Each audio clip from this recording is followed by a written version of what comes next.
Hello hello മക്കളെ, ഇന്ന് നമ്മൾ പഠിക്കാൻ പോകുന്നത് 2ാം ക്ലാസ്സിലെ മലയാളം യൂണിറ്റ് 4 പൂരം പൊടിപൂരം. ഈ യൂണിറ്റിലെ പാടി രസിക്കാം എന്ന ആനക്കൊമ്പൻ എന്ന കവിത നമ്മൾ മുമ്പ് പഠിച്ചു അല്ലേ? എല്ലാവരും അത് പഠിച്ചല്ലോ അല്ലേ? ഇനി നമുക്ക് അതിലെ വർക്കുകളും അതുപോലെ തന്നെ ബാക്കി പാഠഭാഗവും ഈ വീഡിയോയിൽ പഠിക്കാം. നിങ്ങൾ ആദ്യമായിട്ടാണോ നമ്മുടെ ഈ ചാനൽ കാണുന്നത്? എങ്കിലൊന്ന് സബ്സ്ക്രൈബ് ചെയ്യൂ. ഈ വീഡിയോയ്ക്ക് ലൈക്ക് ഇടാൻ മറക്കല്ല കേട്ടോ. അതുപോലെ തന്നെ നിങ്ങളുടെ ഫ്രണ്ട്സിന് ആരെങ്കിലും ഈ വീഡിയോ വേണമെങ്കിൽ ഒന്ന് ഷെയർ ചെയ്ത് കൊടുക്കണം.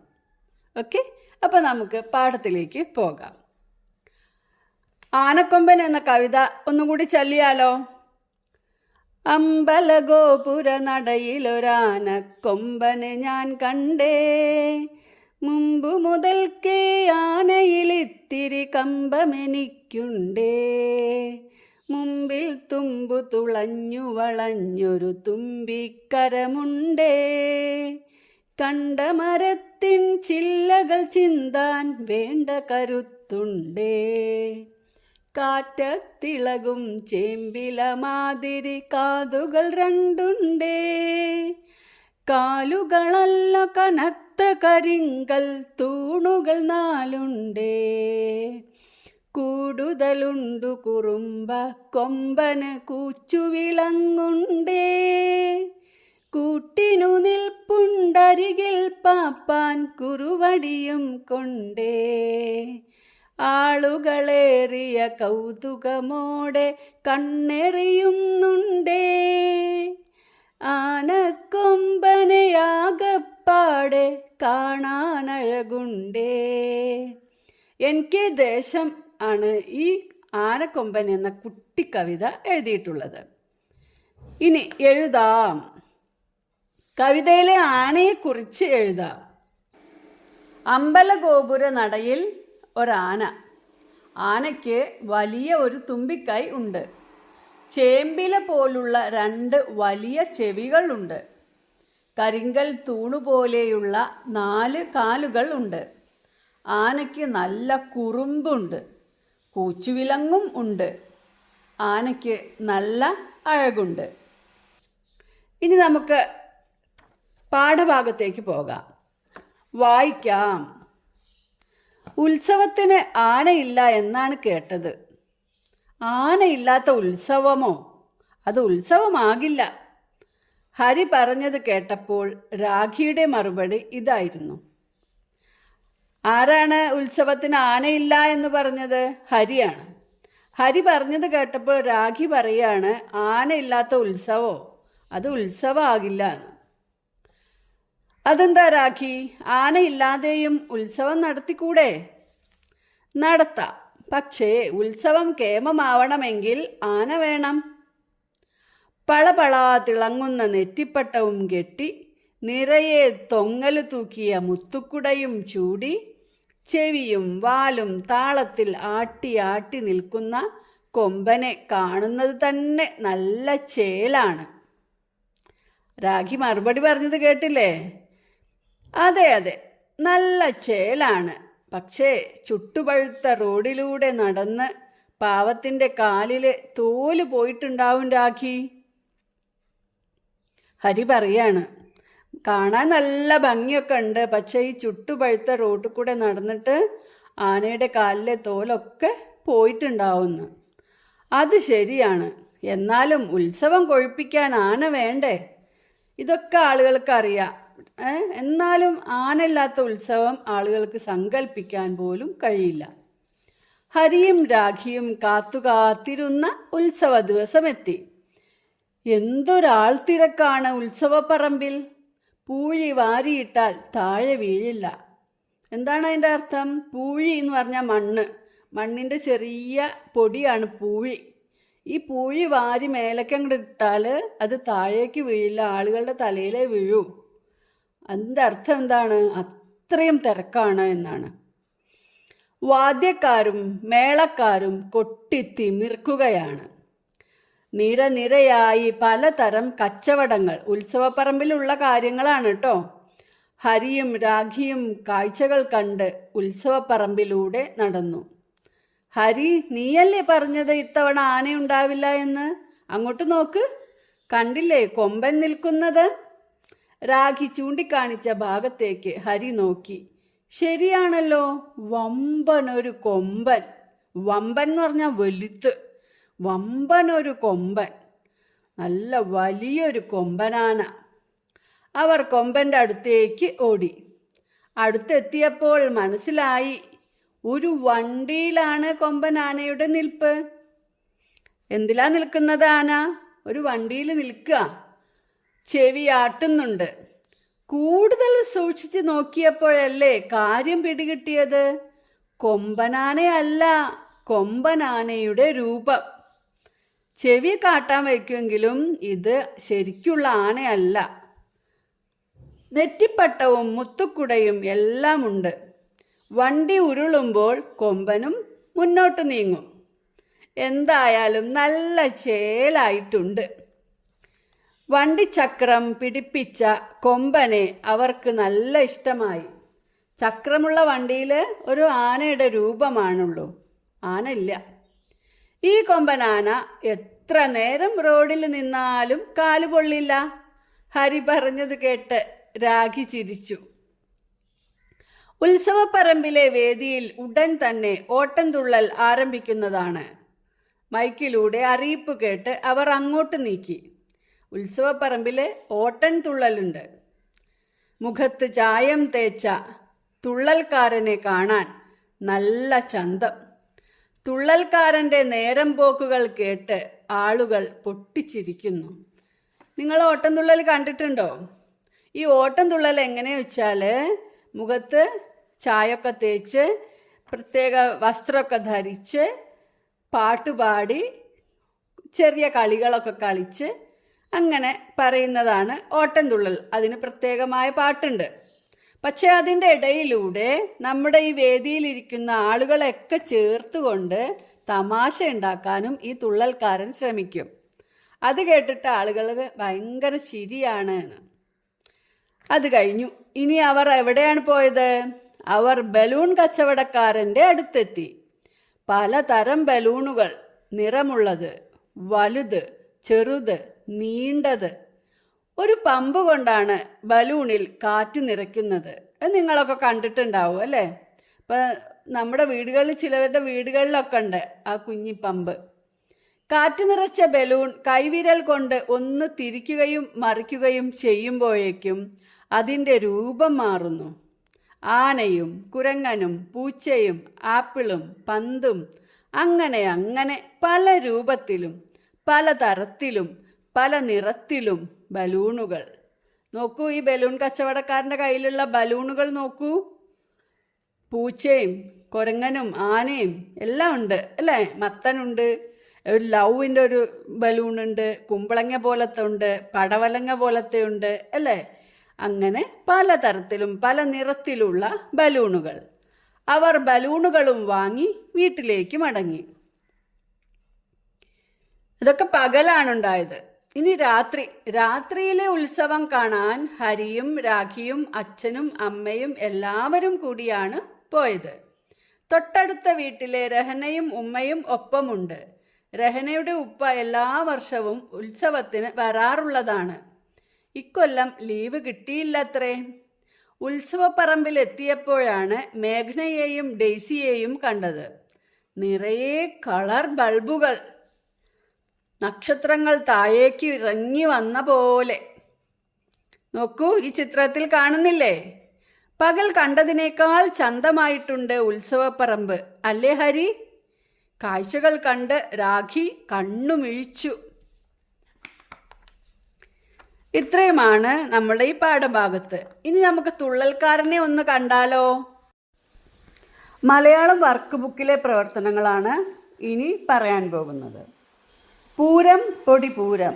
പ്രവർത്തനം 4-1. കണ്ടെത്താം, എഴുതാം. കരി പോലെ നിറമുണ്ടേ, കരിമേഘപ്പെരുവയറുണ്ടേ, കാൽ തൂണുകൾ 4 മൂക്കറ്റം കയ്യുണ്ടേ. എന്താണ് ഈ കടങ്കഥയുടെ ഉത്തരം? എന്താണ്? ധാരാ? ആന. അല്ലേ? ആനയ്ക്ക് കരി എന്നൊരു പേരുണ്ട് കേട്ടോ. കരി എന്ന വാക്കിൻ്റെ അർത്ഥം ആന എന്നും കൂടിയാണ്. പക്ഷെ ഇവിടെ കരി പോലെ നിറമുണ്ട് എന്ന് പറഞ്ഞാൽ കരി നിങ്ങൾ കണ്ടിട്ടുണ്ടോ? കരി പോലെ നിറമുണ്ട്, കറുത്ത നിറമുണ്ട്. കരിമേഘ പെരുവയറുണ്ട്.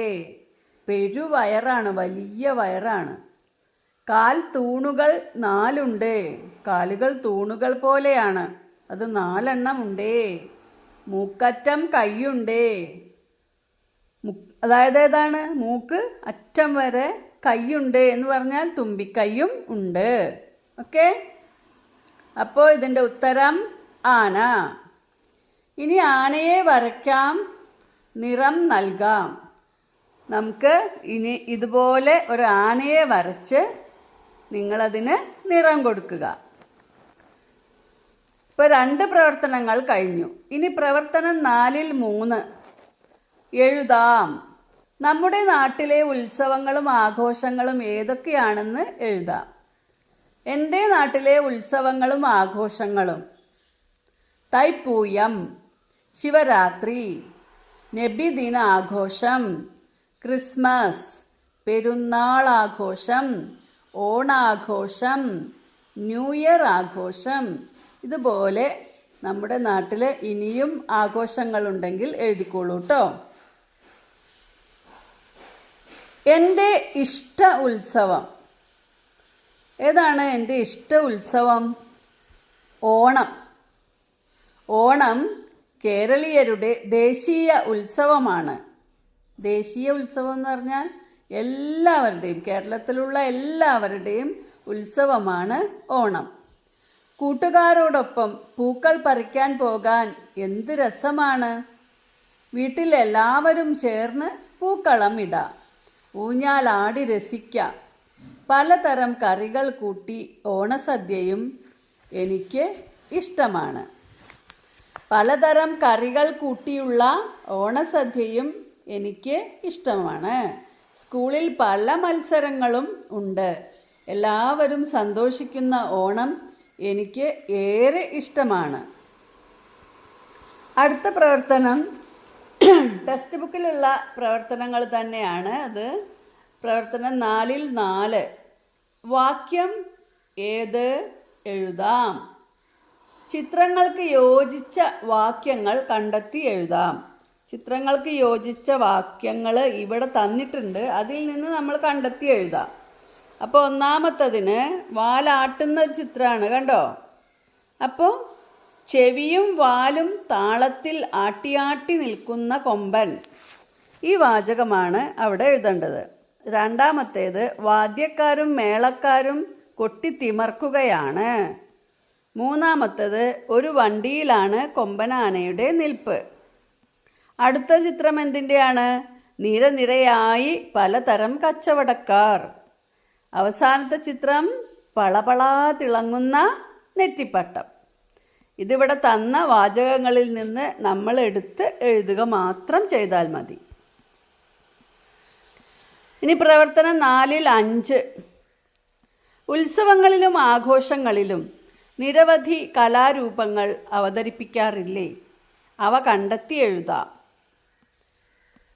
ഓട്ടൻതുള്ളൽ, കഥകളി, നാടകം, ഒപ്പന, തിരുവാതിരക്കളി, ഗാനമേള, മിമിക്രി, ഇങ്ങനെ പല കലാരൂപങ്ങളും ഉത്സവങ്ങളിലും ആഘോഷങ്ങളിലും അവതരിപ്പിക്കാറുണ്ട്. പ്രവർത്തനം 4ൽ 6. കഥയിലെ ചില പ്രയോഗങ്ങൾ നോക്കൂ. പാഠഭാഗം വായിച്ച് അവ ഉൾപ്പെടുന്ന വാക്യങ്ങൾ കണ്ടെത്തി എഴുതാം. പളപളാ തിളങ്ങുന്ന, ആ തിളക്കത്തിൻ്റെ ഒരു മാറ്റ് കൂട്ടാൻ വേണ്ടിയിട്ടാണ് വെറും തിളങ്ങുന്ന എന്ന് പറയുന്നതിനേക്കാൾ പളപളാ തിളങ്ങുന്ന എന്ന് പറഞ്ഞാൽ നല്ല തിളക്കമുണ്ട് എന്ന് നമുക്ക് ബോധ്യമാവും അല്ലേ? അപ്പോൾ പളപളാ തിളങ്ങുന്ന നെറ്റിപ്പട്ടം എന്നാണ് പാഠഭാഗത്ത് പറഞ്ഞിട്ടുള്ളത്. ചുട്ടുപഴുത്ത, ചുട്ടുപഴുത്ത, പഴുത്ത എന്ന് പറയുമ്പോൾ നിങ്ങൾക്ക് മാങ്ങ പഴുക്കുന്നതും ചക്ക പഴുക്കുന്നതും ഒക്കെയാണ് നിങ്ങളുടെ മനസ്സിൽ വരുന്നത് അല്ലേ?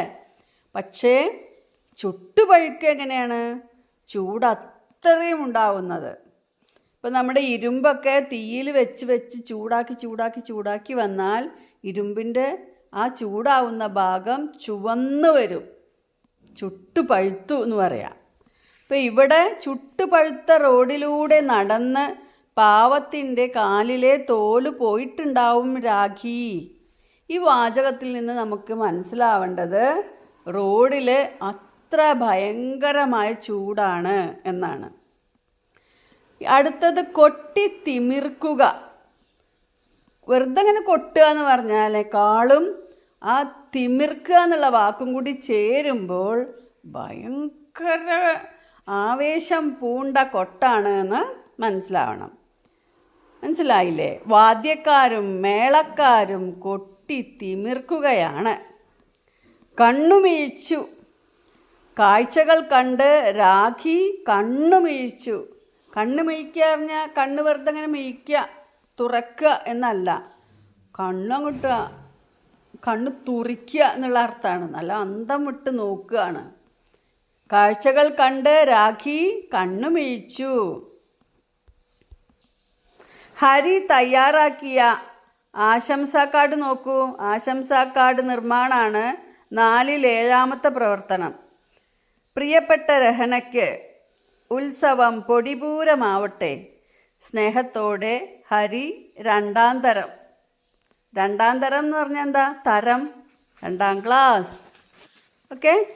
അപ്പോൾ ഇതുപോലെ ഒരു ആശംസാ കാർഡ് നമ്മളും തയ്യാറാക്കണം. നമുക്കിവിടെ ഓണാശംസകൾ തയ്യാറാക്കാം. ഇതുപോലെ ആശംസയ്ക്ക് നല്ല ചിത്രങ്ങളും കൂടി വരച്ചാലാണ് ആശംസാ കാർഡ് നന്നാവുക. ഓക്കെ. അടുത്തത് പ്രവർത്തനം 4-ൽ 8. പൂരം പൊടി പൂരം എന്ന പാഠഭാഗം വായിച്ച് ചോദ്യങ്ങൾ നിർമ്മിക്കാം. നമ്മൾ സാധാരണ ചോദ്യം നിങ്ങൾക്ക് കിട്ടും, അതിൻ്റെ ഉത്തരം നിങ്ങൾ എഴുതുകയാണ് ചെയ്യാറ് അല്ലേ? ഇവിടെ നമ്മൾ ചോദ്യങ്ങൾ ഉണ്ടാക്കണം. ഓക്കെ. പൂരം പൊടി പൂരം എന്ന പാഠഭാഗം വായിച്ച് ചോദ്യങ്ങൾ നിർമ്മിക്കാം. മാതൃക തന്നിട്ടുണ്ട്. ഉത്സവപ്പറമ്പിൽ അരങ്ങേറിയ കലാരൂപം ഏതാണ്? ഇനി നമുക്ക് കൂടുതൽ ചോദ്യങ്ങൾ എഴുതാം. ആനയില്ലാതെയും ഉത്സവം നടത്തിക്കൂടെ? ഇങ്ങനെ ചോദിച്ചത് ആരാണ്? 2. ഉത്സവത്തിന് എഴുന്നള്ളിക്കുന്ന ആനയെ പാഠഭാഗത്ത് വർണ്ണിച്ചിരിക്കുന്നത് എങ്ങനെയാണ്? അല്ലേ? കുറേ ആനയെക്കുറിച്ച്, കാലിനെക്കുറിച്ചും കാതിനെക്കുറിച്ചൊക്കെ പറഞ്ഞിട്ടുണ്ട്. അപ്പോൾ ചോദ്യങ്ങൾ ചോദിക്കുമ്പോൾ എങ്ങനെ ചോദിക്കേണ്ടത്? ഉത്സവത്തിന് എഴുന്നള്ളിക്കുന്ന ആനയെ പാഠഭാഗത്ത് വർണ്ണിച്ചിരിക്കുന്നത്, ആ വാക്കാണ് ഉപയോഗിക്കേണ്ടത്. വർണ്ണിച്ചിരിക്കുന്നത് എങ്ങനെ? ഉത്സവപ്പറമ്പിലൂടെ കാഴ്ചകൾ കണ്ടു നടന്ന ഹരിയും രാഖിയും എന്ത് കണ്ടാണ് ഓടിയെത്തിയത്? 4. ഉത്സവപ്പറമ്പിൽ അവർ കണ്ട ആനയെക്കുറിച്ച് എഴുതൂ. എഴുന്നള്ളിക്കാൻ സാധാരണ കൊണ്ടുവരുന്ന ജീവനുള്ള ആനയെയാണോ അവർ കണ്ടത്? അല്ലല്ലോ. അപ്പോൾ ആ ആനയെക്കുറിച്ചാണ് എഴുതേണ്ടത്. അപ്പോൾ ചോദ്യം എങ്ങനെ ചോദിക്കണം? ഉത്സവപ്പറമ്പിൽ അവർ കണ്ട ആനയെക്കുറിച്ച് എഴുതൂ. ഹരിയും രാഖിയും ഉത്സവപ്പറമ്പിലെ ആനയെ നോക്കി നിന്നപ്പോൾ മൈക്കിലൂടെ വിളിച്ചു പറഞ്ഞത് എന്താണ്? 6. ബലൂൺ കച്ചവടക്കാരൻ്റെ അടുത്തെത്തിയ അവർ കണ്ട കാഴ്ചകൾ എഴുതൂ. ബലൂണിനെ കുറിച്ചിട്ട് ബലൂണിൻ്റെ നിറത്തിനെ, വലുപ്പത്തിനെ, ആകൃതിയെക്കുറിച്ചൊക്കെ പറയുന്നുണ്ടല്ലോ. അപ്പം അതിനൊക്കെ പറയാനുള്ള ഉത്തരം അങ്ങനെയാണ്. പക്ഷെ ചോദ്യം എങ്ങനെയാണ്? ബലൂൺ കച്ചവടക്കാരൻ്റെ അടുത്തെത്തിയ അവർ കണ്ട കാഴ്ചകൾ എഴുതൂ. 7. രാത്രിയിൽ ഉത്സവം കാണാൻ ആരൊക്കെയാണ് പോയത്? 8. ഉത്സവപ്പറമ്പ് പകൽ കണ്ടതിനേക്കാൾ ഭംഗി രാത്രിയിലാണ് എന്ന് പറയാൻ കാരണമെന്ത്? ഇതുപോലെയുള്ള ചോദ്യങ്ങളാണ്. ഇനിയും ചോദ്യങ്ങൾ ഉണ്ടാക്കാട്ടോ. ആനയുടെ ചെവി ഏതുപോലെയാണ് എന്നാണ് കവിതയിൽ പറഞ്ഞിട്ടുള്ളത്. ആനയുടെ കാല് ഏതുപോലെയാണ് എന്നാണ് കവിതയിൽ പറഞ്ഞിട്ടുള്ളത്. ആനയ്ക്ക് എന്താണ് കൂടുതൽ എന്നാണ് കവിതയിൽ പറഞ്ഞിട്ടുള്ളത്. ഇങ്ങനെ നമുക്ക് കൂടുതൽ ചോദ്യങ്ങൾ ചോദിക്കാം. ഇങ്ങനെ ചോദ്യങ്ങൾ ചോദിക്കാനുള്ള കഴിവ് കിട്ടുമ്പോൾ പാഠഭാഗം നിങ്ങൾക്ക് കൂടുതൽ മനസ്സിലാക്കാൻ കഴിയും. ഓക്കെ. അപ്പോൾ നിങ്ങൾക്ക് എല്ലാവർക്കും നമ്മുടെ പ്രവർത്തന പുസ്തകത്തിലെ പ്രവർത്തനങ്ങളെല്ലാം മനസ്സിലായി എന്ന് വിചാരിക്കുന്നു. അപ്പോൾ അടുത്ത വീഡിയോയുമായി വീണ്ടും കാണാം. Okay, by.